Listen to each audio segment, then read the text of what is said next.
what America missed before Pearl Harbor, and how it sparked the deadliest Pacific campaign, December 8, 1941.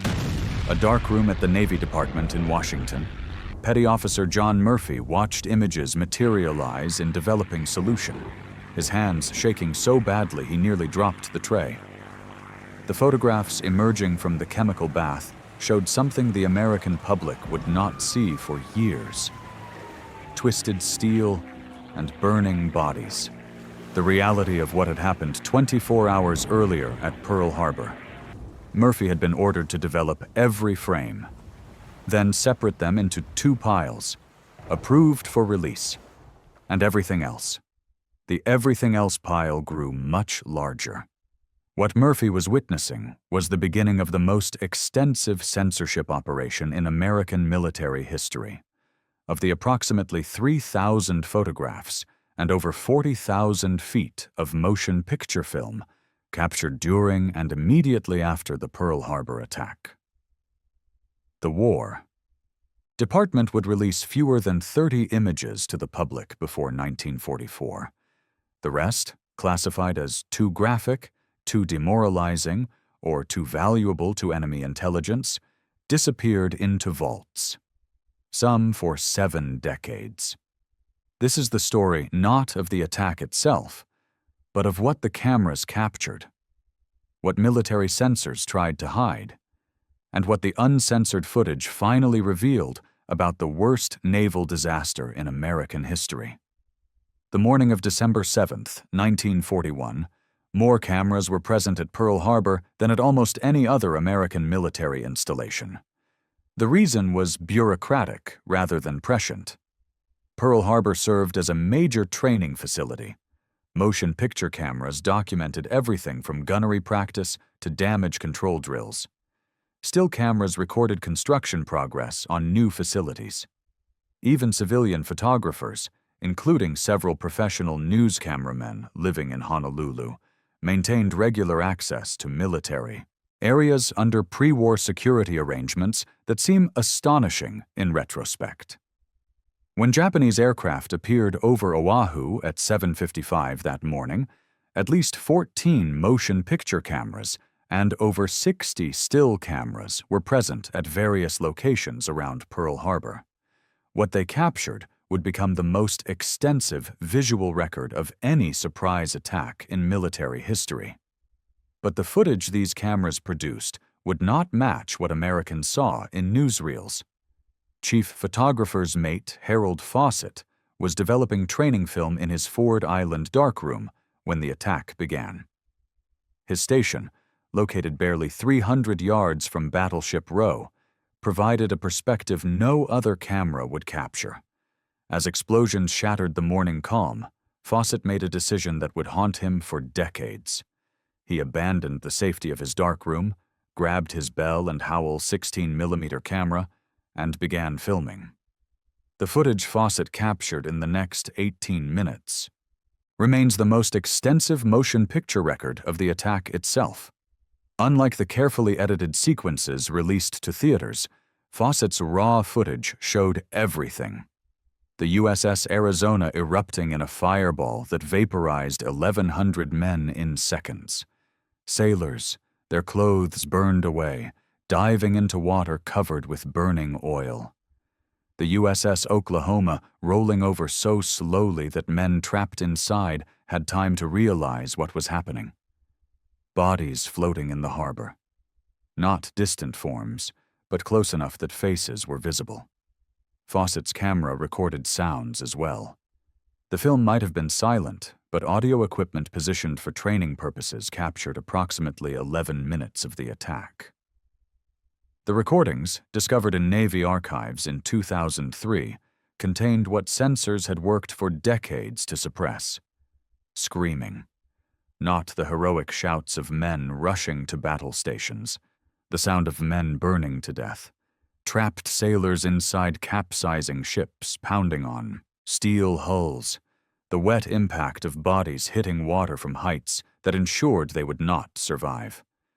The audio recordings revealed something else the censored versions concealed: chaos.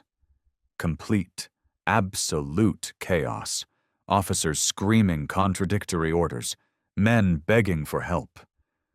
The strange, almost mundane conversations of sailors trying to comprehend the incomprehensible. One voice, never identified, repeatedly asking, "Is this actually happening?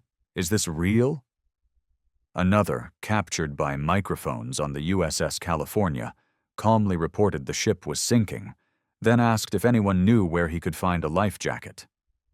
Army photographer Lee Embry was stationed at Hickam Field when the attack began. Unlike Fawcett, who used motion picture cameras, Embry worked with a speed graphic still camera. His assignment that morning, photographing a new barracks construction project. Instead, he produced over 80 photographs of Hickam Field under attack. The images Embry captured showed what happened when dive bombers targeted men with nowhere to hide. One photograph, never released until 1996, showed a line of 12 airmen who had been running toward a shelter. Japanese strafing fire had caught them in perfect sequence. The image captured the exact moment of impact. Bodies suspended in mid-stride, the mechanical precision of it. Embry's notes, finally declassified with the photograph, described taking the picture and immediately vomiting. Another Embry photograph showed the Hickam barracks, where 35 men had been eating breakfast when a bomb penetrated the mess hall. The image captured a scene from hell. Tables blown through walls, kitchen equipment embedded in bodies, and something that made military censors refuse to release the photograph for over 50 years, a calendar on the wall, still intact, December 7th, circled, with a note reading, "Pearl Harbor Day, Liberty for all hands." The footage from civilian cameramen told another story, entirely, one that military censors worked even harder to suppress. When the attack began, at least 5 professional news photographers were present in or around Pearl Harbor. Men employed by Honolulu newspapers, accustomed to photographing ship arrivals and naval ceremonies. What their cameras captured that morning was carnage on a scale that would not be seen again until Normandy. Tai Sing Liu, a photographer for the Honolulu Advertiser, was photographing the sunrise from a hillside overlooking Pearl Harbor when the attack began. His position, approximately 2 miles from Battleship Row, provided a panoramic view of the entire harbor. The 16 photographs Liu produced in the next 20 minutes showed the attack from beginning to end. The first wave arriving, bombs falling, ships exploding, and something the military immediately classified: the complete failure of American anti-aircraft defenses during the critical first 12 minutes. Liu's photographs showed Japanese aircraft attacking with impunity, diving unmolested, flying so low one image clearly showed the pilot's face, circling for repeated attacks. The anti-aircraft fire that supposedly drove off the attackers appeared in Liu's footage only after the majority of damage had already occurred. The implications were devastating. The Pacific Fleet had been defenseless. Utterly, completely defenseless. The military confiscated Liu's film within hours. He received a receipt for 16 exposures. The photographs would not be returned until 1989, with 4 frames missing. Never found. Never explained. What made the footage truly damning was not just the carnage it depicted. The real problem for military censors was what the uncensored footage revealed about American preparedness, or the complete absence of it. Multiple cameras captured the same damning evidence. Ammunition lockers still padlocked when the attack began, anti-aircraft guns unmanned, aircraft parked wingtip to wingtip, perfect targets, firefighting equipment that could not be accessed because no one could locate the keys. One piece of footage, filmed by an unknown Navy cameraman on the USS Tennessee, showed sailors trying desperately to break into ammunition storage, using fire axes, sledgehammers, finally shooting the locks off with pistols. The timestamp on the footage showed this occurring 23 minutes after the attack began. The Tennessee's 5-inch guns, capable of throwing shells 12 miles, sat silent because the ammunition was locked away and no one knew who had the keys. The footage of the USS Oklahoma provided the most haunting images. Multiple cameras captured the battleship's final moments, but the footage sensors worked hardest to suppress showed what happened after she rolled over. Sailors trapped inside began cutting through the hull, from the inside, using whatever they could find. Video footage captured by damage control parties showed dozens of points where men were trying to cut their way out. Some succeeded. Most did not. The footage showed rescue parties walking across the overturned hull, hearing trapped men pounding, and being unable to help because cutting equipment had been destroyed in the attack. One sequence, filmed by Chief Water Tender Walter Becker, showed something that would not be publicly acknowledged until 2001. Sailors trapped in the Oklahoma survived for over 16 hours after she capsized. The footage showed rescue parties marking locations where they could hear tapping. 32 locations, each representing men still alive inside the overturned battleship. The footage then showed these same locations the next morning. Most of the tapping had stopped. The most controversial footage, the material that remained classified longest, captured not Japanese atrocities, but American failures. Multiple cameras recorded American anti-aircraft shells falling back to Earth unexploded, falling on Honolulu. The OIN footage showed entire neighborhoods destroyed not by Japanese bombs, but by American ammunition. Shells fired so hastily they had not been properly fused, falling back to Earth like bombs. Captain James Daniels, commanding officer of the Marine Barracks, kept a detailed log that was finally declassified in 1993. His December 7th entry noted that American anti-aircraft fire killed or wounded approximately 60 civilians in Honolulu. More than died in some towns bombed by the Germans in Britain. The footage showing this was immediately classified. It remained so until 2009. The censorship operation began within hours of the attack. Rear Admiral Claude Bloch, commander of the 14th Naval District, issued orders before noon on December 7th. All photographic material was to be immediately secured, confiscated if necessary. Photographers were instructed that failure to surrender film could result in courts-martial. Civilian photographers who refused faced arrest. The justification was obvious. The footage could not be allowed to fall into Japanese hands.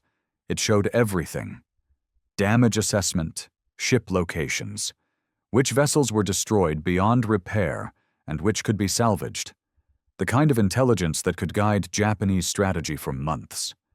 But the real reason for censorship went deeper. The footage showed that American military might had been an illusion.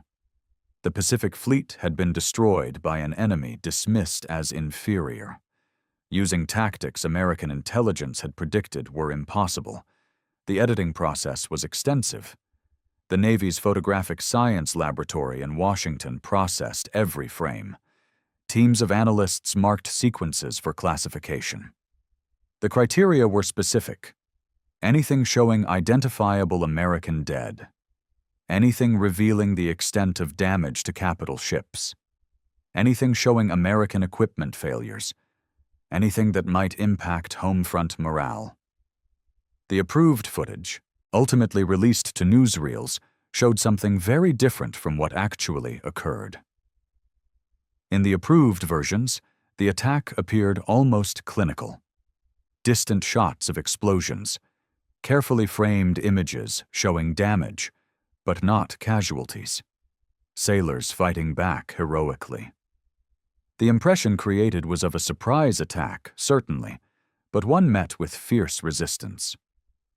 The approved footage showed anti-aircraft fire filling the sky, ships maneuvering to avoid torpedoes, damage control parties fighting fires, Americans, surprised but not defeated. The uncensored footage showed something else entirely. The attack had been a slaughter. Japanese aircraft faced minimal opposition for nearly 20 minutes. Ships burned with men trapped inside. Bodies floated in the harbor by the hundreds. Survivors, many severely burned, wandered in shock. And perhaps most damning, the footage showed that the attack had been, in many ways, preventable. Multiple cameras captured warning signs ignored. The USS Ward's engagement with a Japanese submarine 90 minutes before the attack. Radar operators detecting the incoming strike force. No one had believed it possible. American forces at Pearl Harbor had been operating under peacetime conditions in a facility that would be attacked in less than 2 hours. Photographer's mate, James Forbes, captured perhaps the most symbolic image of American unpreparedness. His photograph, taken at approximately 8:10 on the morning of December 7th, showed the USS Nevada attempting to escape to open water. In the foreground, perfectly framed, stood a signboard, visible in the photograph despite sensors' attempts to obscure it. The sign read, "Keep 'em flying. Safety first. 27 days without an accident." The human stories captured in uncensored footage revealed the true cost of the attack. Navy nurse Ruth Erickson worked at the hospital on Hospital Point. A Navy cameraman documenting damage to medical facilities captured Erickson and other nurses treating casualties. The footage, classified until 2007, showed the reality of combat medicine in 1941. Men with burns covering over 80% of their bodies. Sailors pulled from the water with limbs missing. The hospital, designed to handle peacetime injuries, completely overwhelmed. Erickson's own account, recorded decades later, matched what the footage showed. Men died not from their wounds but from shock, from blood loss that could not be stopped because the hospital had run out of plasma, from infection that set in because surgical facilities could not keep pace with the casualties. The footage showed doctors performing surgery in hallways, nurses using curtains torn from windows as bandages, medical staff working until they collapsed from exhaustion. Marine Corporal E.C. Nightingale survived the destruction of the USS Arizona. Footage captured by rescue parties showed Nightingale being pulled from the water. His account, finally released with the footage in 1992, described something the sanitized versions never mentioned. He survived because the explosion that destroyed the Arizona blew him off the ship, unconscious, into water covered with burning oil. He should have died. Hundreds around him did. He survived through pure chance. The explosion threw him far enough that he cleared the burning oil. He regained consciousness in time to swim, and a rescue boat happened to be close enough to reach him. The footage showed dozens of similar stories, men surviving through pure luck, others dying despite doing everything right, the randomness of it. Water tender first class, Oscar Peterson remained at his post in the USS Arizona's forward boiler room, maintaining steam pressure so the ship's anti-aircraft guns could keep firing. The footage captured by damage control parties showed Peterson's station intact, the boilers still generating steam 15 hours after the attack. Peterson's body was found at his post. He had maintained steam pressure until the magazine explosion that destroyed the ship. The most extensive footage captured the salvage operations. These recordings, classified for decades, showed what the initial attack footage did not. The true scale of destruction. Ships that appeared only damaged in attack footage were revealed as complete losses.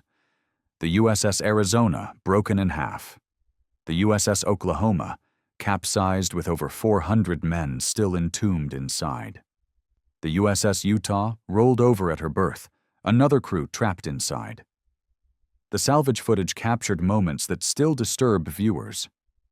Divers entering flooded compartments, finding sailors who had survived for hours in air pockets, dead from carbon dioxide poisoning, cutting through the hull of the Oklahoma and finding men who had survived the capsizing, avoided drowning, only to die from thirst.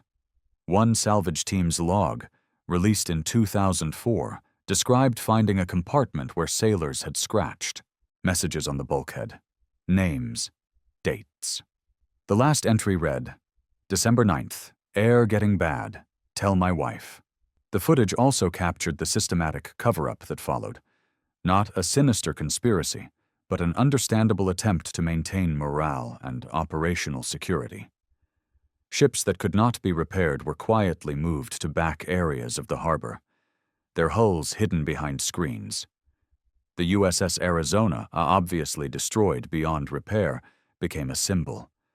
But other ships, equally devastated, simply disappeared from official reports. The uncensored footage showed this clearly.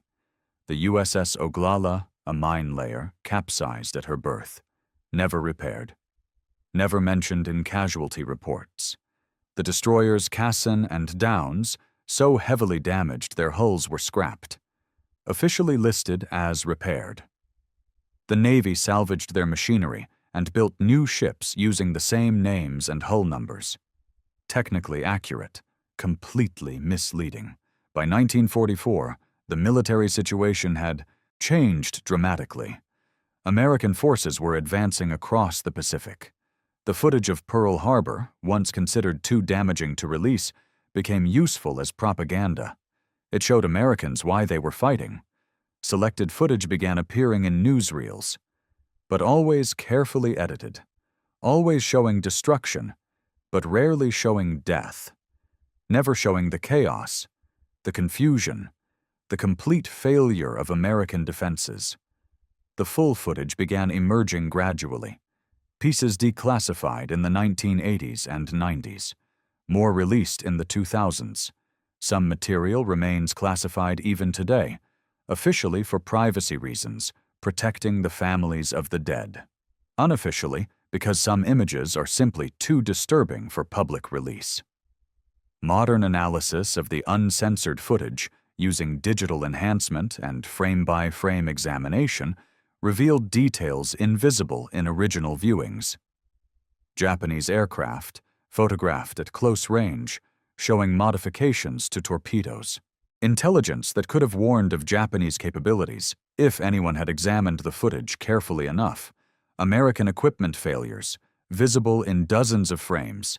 Anti-aircraft directors not tracking targets. Fire control systems not functioning. Evidence of systemic problems that contributed to the disaster. The footage also revealed acts of incredible heroism rarely mentioned in official accounts. Doris Miller, a mess attendant on the USS West Virginia, appears briefly in footage captured during the attack.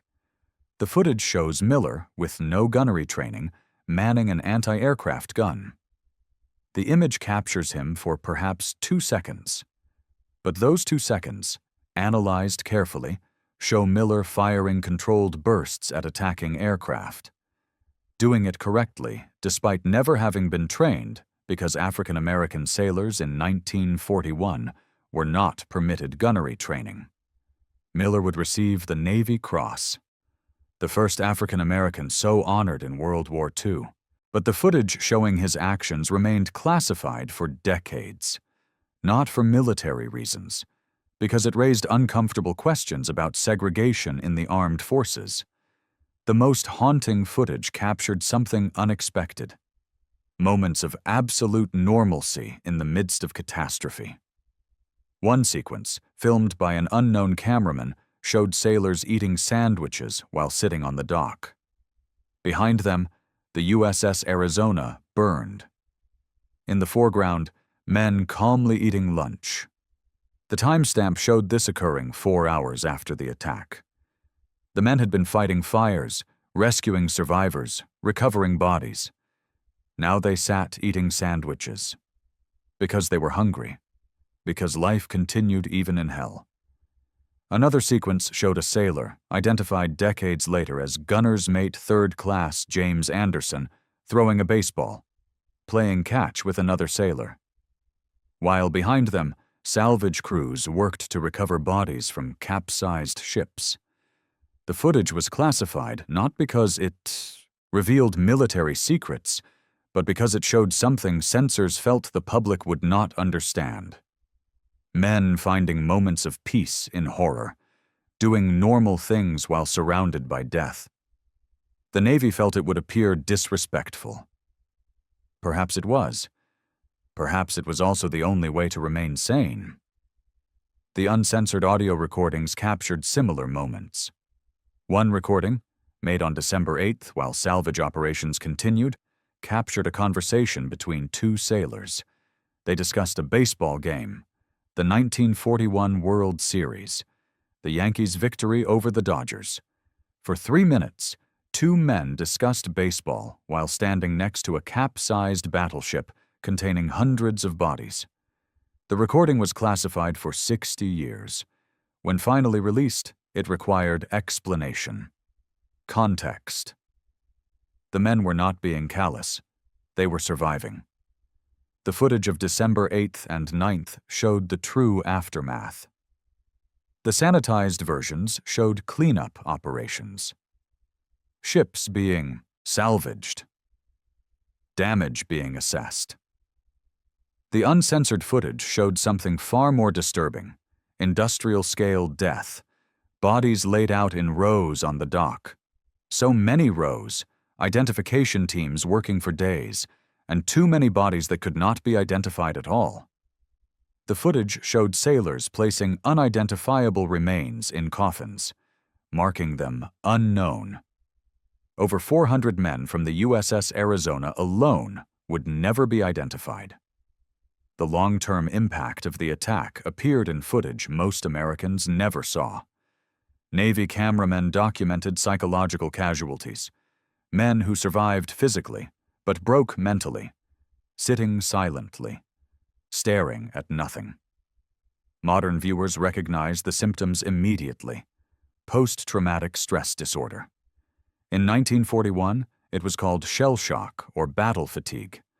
The footage showed dozens of survivors exhibiting clear symptoms. All were returned to duty within days. The Navy had no system for dealing with psychological casualties, no understanding that some wounds were invisible. One particularly disturbing sequence showed survivors of the USS Arizona being interviewed by intelligence officers. The footage captured young men, most in their late teens or early 20s, trying to describe what they had experienced.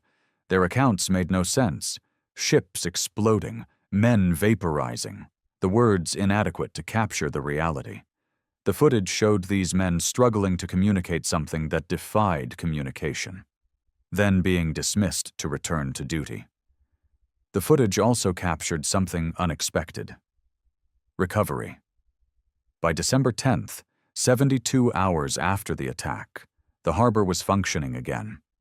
Ships that could be moved were being moved. Repairs were beginning, and the Pacific Fleet, written off as destroyed, was revealing itself as damaged but not defeated. The footage showed why. American industrial might. Repair ships, barely damaged, already working. Salvage crews cutting through steel hulls to reach trapped survivors. Cargo, ships arriving with replacement equipment. The footage of the salvage operations revealed the scale of the challenge. The USS Oklahoma weighed nearly 30,000 tons. Capsized. To right her required the most extensive salvage operation ever attempted. Footage documented every stage. 21 enormous derricks installed on the harbor bottom. Steel cables, each capable of lifting hundreds of tons, attached to the capsized hull. Then, slowly, over months, the Oklahoma was rotated upright. The footage showed this process in time lapse. A capsized battleship rising from the harbor floor, an impossible feat made possible through American engineering. But the footage also showed what was found inside. Bodies, perfectly preserved in airtight compartments. Men who had survived the attack, survived the capsizing, and died slowly. Some compartments contained evidence that men had lived for days. Rations consumed, water bottles empty, messages scratched into bulkheads. The salvage crews. Logs described finding these messages. One man's last words: "We did our duty." The uncensored footage from Pearl Harbor tells a story different from the one Americans saw in theaters.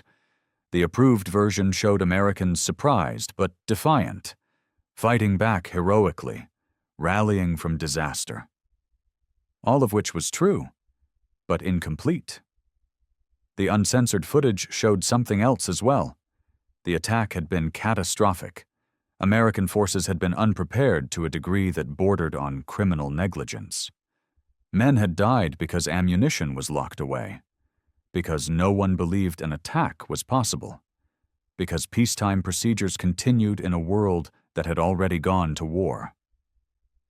The footage showed the cost of that unpreparedness, not in abstracts, not in statistics, in images of young men who would never go home, ships that would never sail, families that would never be whole. All of it captured on film. All of it hidden for decades because the truth was considered too damaging to reveal. But the footage also showed something else. Americans, confronted with catastrophe, responded. Ships that should have sunk were saved. Men who should have died were rescued. And a military that had been destroyed on December 7th was rebuilt and sent to war. The uncensored footage showed how. Through determination. Through sacrifice. Through Americans doing what Americans have always done when confronted with disaster. Working the problem until it was solved. The question it leaves behind is worth asking now. What else have we hidden from ourselves because the truth seemed too painful? What other failures have been sanitized into lessons? What other disasters have been edited into rallying cries? The cameras at Pearl Harbor captured the truth, all of it, the good and the terrible. Perhaps that is what the censors really feared. Not that Americans would see defeat, but that they would see the reality of what war actually means. The randomness, the waste, the casual cruelty of it. Young men dying for no reason except they happened to be in the wrong place when history turned violent. The uncensored footage from Pearl Harbor shows us what we have always tried to hide from ourselves. War is not glorious. It is not noble. It is chaos and horror and young men dying scared. But it also shows something else. We survive, we endure, we rebuild. And perhaps that truth, captured on film and hidden for decades, is the most important lesson of all.